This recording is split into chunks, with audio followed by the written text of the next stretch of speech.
Hello दोस्तों, कैसे हो आप लोग। आई होप आप लोग अच्छे होंगे। आज हम बात करेंगे बीएससी स्टॉक्स के बारे में। ठीक है, आई होप आप लोग ने इस स्टॉक्स के बारे में कहीं ना कहीं तो सुना होगा। नहीं सुना है तो कोई बात नहीं, इस वीडियो को देखने के बाद आपको बीएससी के सारे छोटी से छोटी और बड़ी से बड़ी सारी इन्फॉर्मेशन मिलने वाली है, कंपनी से रिलेटेड, बिजनेस से related, and currently chart pattern में क्या दिख रहा है क्या नहीं दिख रहा है, जो भी हम बात करेंगे आपस में डिस्कस करते हैं इस वीडियो के अंदर। एंड रिसेंटली बात करूँ, इस स्टॉक्स में इतनी बड़ी हाइप बन चुकी है कि आजकल हर बंदा इसमें इन्वेस्ट करने के लिए रेडी है। ठीक है, तो ये स्टॉक्स अभी कुछ दिन पहले स्प्लिट भी हुआ है, जैसे कि आप देख सकते हो। मैं यहाँ पर आपको दिखा सकता हूँ। ठीक है, ये 1:2 के रेशियो में स्प्लिट हुआ है। ठीक है, स्टॉक्स।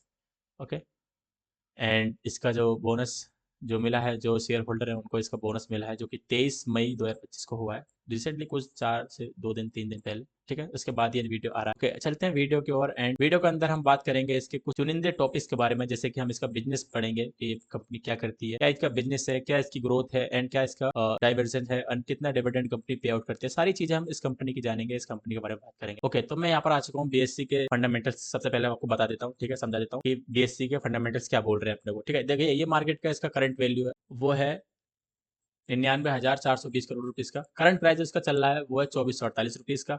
एंड इसकी जो हाई एंड लो, जो 20 वीक हाई और 20 वीक लो जो होता है, ठीक है, वो इसका बता देता हूँ। देखो, जो इसने सबसे लोअर सर्किट जो लगाया है ना इस स्टॉक में, वो लगाया है 705 रुपीज का। ओके, जो इसने सबसे हाई जो सर्किट लगाया है, जिसका अपर सर्किट है, वो है इसका 2529 रुपीज का। स्टॉक की पीई की बात करें, प्राइस ऑफ अर्निंग की बात करें, तो 75.5% की है। ओके, बुक वैल्यू इसकी 109 रुपीज की है। डिविडेंड इसका 0.25% मिलता है इसका। ठीक है, फेस वैल्यू इसकी 2 रुपीज की है। आर इसका 34.1% का है। आर की बात करें तो वो इसका यहाँ पर 43.5% का है। ठीक है, ये आपको मैं नॉर्मल सारी सारी बात बताता थी। एंड मार्केट की कुछ नेगेटिव और पॉजिटिव चीजें बता देता हूँ। ये सारी इसकी पॉजिटिव चीज है और ये सारी इसकी नेगेटिव चीजें हैं। ओके, जैसा कि आपको दिख रहा होगा। ठीक है, कंपनी ऑलमोस्ट डेप्ट फ्री है। कंपनी के जो क्वार्टर्स हैं वो बहुत अच्छा परफॉर्म कर रहे हैं इस टाइम, और कंपनी जो अपना प्रॉफिट डिलीवर कर रही है लगातार 5 सालों से, वो बहुत अच्छा डिलीवर कर रही है। ठीक है, कंपनी का जो डिविडेंड है बहुत अच्छा मेंटेनेंस है। ठीक है, जो बहुत अच्छा अपना इन्वेस्टरों को बोनस दे रही है। ठीक है, ये सारी इसकी पॉजिटिव चीज है। बाकी नेगेटिव इसकी सिर्फ यही है, stock is trading 22.5 trading is book value, क्योंकि ये स्टॉक अपनी बुक वैल्यू के आसपास आ चुका है। ठीक है, पहले मतलब कि बहुत पहले ये स्टॉक अपनी बुक वैल्यू के पास आ चुका था। ठीक है, तो इसकी सिर्फ एक ही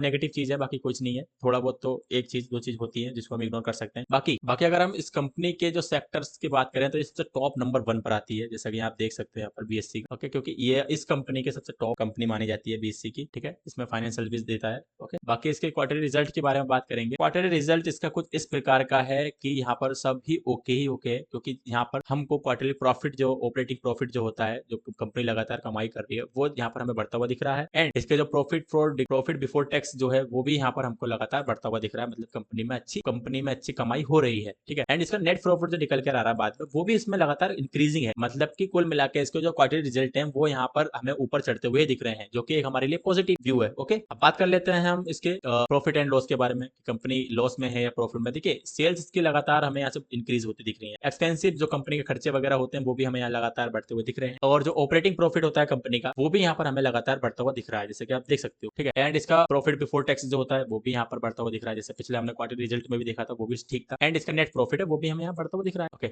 यहाँ बात करेंगे हम शेयर होल्डर्स के बारे में कि कितने लोगों ने शेयर होल्डर कर रखा है, एंड जो शेयर होल्डर है वो अपना शेयर्स को इंक्रीज कर रहे हैं या डिक्रीज कर रहे हैं। अगर इंक्रीज कर रहे हैं तो ये हमारे लिए, कंपनी के लिए पॉजिटिव चीज होती है। ठीक है, एंड अगर हम इसको देखें कि नंबर्स ऑफ कम हो रहे हैं परसेंटेज, तो ये हमारे लिए एक नेगेटिव चीज होती है, क्योंकि हम कंपनी से भरोसा खो रहे हैं। ठीक है, अगर हम कंपनी में बने हुए हैं और हम उसमें अपनी इक्विटीज या बोल सकते हैं अपनी क्वांटिटीज हम बढ़ा रहे हैं, तो मतलब कंपनी को हमको भरोसा है कि कंपनी इसमें फ्यूचर में भी आगे कुछ कर सकती है। तो एफ की बात करें, जो कि हमारे इंडिया लोग बहुत ज्यादा फॉलो करते हैं एफ और डी को, जिसके थ्रू हमें यहाँ पर इसकी जो शेयर होल्डिंग है वो हमें इंक्रीज होती दिखती है। जैसे 2023 में इसकी 7% थी, मार्च में 2024 में इसकी 13 थी, एंड 2025 मार्च में इसकी 16.78% की है, क्योंकि यहाँ पर इंक्रीजिंग दिख रहा है हमको। ओके, एंड डीआईएस की बात करें तो इसकी 12.69% थी, एंड करंटली इसका कुछ 0.25% अभी स्टेक कम हुआ है, क्योंकि करंटली में अभी मार्केट में थोड़ा सा बैक बाउंस आया था, जिसके थ्रू कुछ लोगों ने अपना कम करा होगा। ठीक है, पब्लिक की अगर बात करें तो यहाँ पर थोड़ी सी डिक्रीज हुई है, जो कि इसको हम ज्यादा वो नहीं कर सकते। ठीक है, अदर्स जो हमारे यहाँ पे बढ़ते दिखाई दे रहे, तो नो डाउट कंपनी का जो शेयर होल्डर्स हैं, कंपनी ट्रस्टेड के लायक है, हम इस कंपनी पर पूरा भरोसा कर सकते हैं।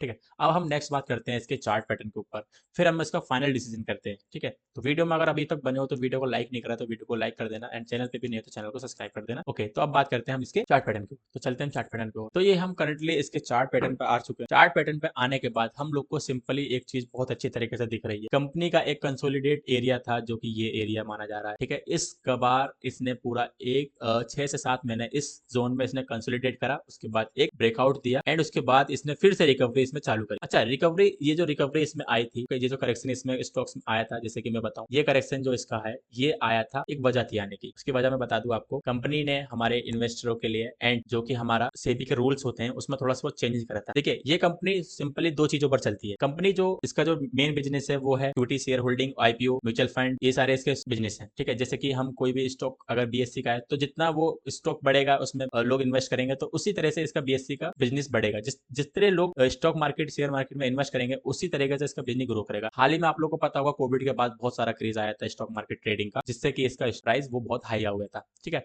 तो it is not a reality में ये है कि अगर बीएससी कंपनी जो है अगर इसमें से भी कुछ नेगेटिव चेंज करती है, सपोज करो हम इन्वेस्टर हैं, अगर हमारे लिए कोई टैक्स बढ़ रहा है या कुछ लायबिलिटीज हमारे लिए बढ़ रही है तो ये हमारे नेगेटिव चीज, अगर हम उस चीज से फ्री हो रहे हैं, जैसे कि अभी सरकार ने जो ये जो करेक्शन जो आया था, ये सरकार ने जो टैक्स हमारा इंक्रीज करा था जो बजट वाले दिन, ये उसका करेक्शन आया था। ओके, तो इस वजह से थोड़ा सा बहुत करेक्ट हुआ था। बाकी मार्केट में फिर से स्ट्रेंथ यहाँ पर बनती हुई दिखाई दे रही थी, क्योंकि यहाँ पर इन्वेस्टर बहुत ही ज्यादा ट्रस्टेड फील कर रहे थे इस कंपनी को लेकर, क्योंकि ये जो स्टॉक मार्केट का क्रेज है ये अब बहुत जगह जगह पर पहुंच रहा है, गांव कोने कतरे में सब जगह ये पहुंच। इस स्टॉक में जो करेक्शन आया था वो आया था नेगेटिव न्यूज के कारण, जो सेबी ने हमारे स्टॉक्स में, स्टॉक मार्केट में जो चेंजिंग करे थे उसके थ्रू ये जो आया था करेक्शन, ये उसके कारण आया था। ओके, बाकी और कोई नेगेटिव इसका जो करेक्शन आया था उससे कोई कुछ नहीं था। एंड उस न्यूज के बाद फिर मार्केट में फिर से इन्वेस्टरों ने थोड़ा अपना ट्रस्ट बढ़ाया एंड अपनी पावर दिखाई। यहाँ पर लोगों ने एक अच्छी वॉल्यूम क्रिएट करी एंड यहाँ से फिर से प्राइस बूम हो गया साइड की ओर। एंड देख सकते हो अभी भी ये ट्रेंड में चल रहा है, एंड कुछ दिनों से कुछ ज्यादा ट्रेंड में आ गया था, क्योंकि इसका 1:2 का रेशियो भी अभी हुआ है। तो मार्केट का जो प्राइस था, अब इसको एक चीज और हमारे लिए फायदा हो गया, जो लोग 7,000 8,000 रुपीज वन शेयर के लिए नहीं अफोर्ड कर पा रहे थे, अब वो भी इसको 2400 2500 रुपए के प्राइस पर से खरीद सकते हैं। ओके, तो शेयर होल्डर के लिए ये बहुत बड़ा फायदा हुआ है, क्योंकि जो लोग नहीं खरीद पा रहे थे वो लोग भी इसे खरीदने के लिए इच्छुक होंगे। तो ज्यादा से सिंपल लॉजिक ये है कि अब इसमें इन्वेस्टर की जो नंबरिंग है वो इंक्रीज होने वाली है, बहुत सारे लोग इनमें इन्वेस्ट करने वाले हैं। बहुत सारी चर्चाएं इसके ऊपर आ रही थी, मेरे को बहुत सारे कमेंट भी आए। तो देखिए, जैसा यहाँ पर इसमें एक आपको ये दिखा था वॉल्यूम, सेम वॉल्यूम इसका अभी भी फिलहाल में इस ये 1 डे का चार्ट है एंड इसमें क्रिएट हुआ है 16 मिलियन 16.5 मिलियन करीब इसमें इन्वेस्टर का दिखा है, जो कि बाइंग की सोच है। तो अगर इस लेवल को ये ब्रेक करता है जो कि 2500 2550 के रेंज में है, अगर इसको ब्रेक करता है तो यहाँ पर प्रोबेबिलिटी है ये अच्छा एक मूव दिखा सकता है हमको अपसाइड का। अब ये मूव कितना हो सकता है कितना नहीं हो सकता उसको हम जान सकते हैं। देखिए, इसका जो पहला टारगेट होने वाला है वो सिंपली होने वाला है, वो होने वाला है 3,000 रुपीज का। इसका जो पहला टारगेट है वो 3,000 रुपीज का होने वाला है।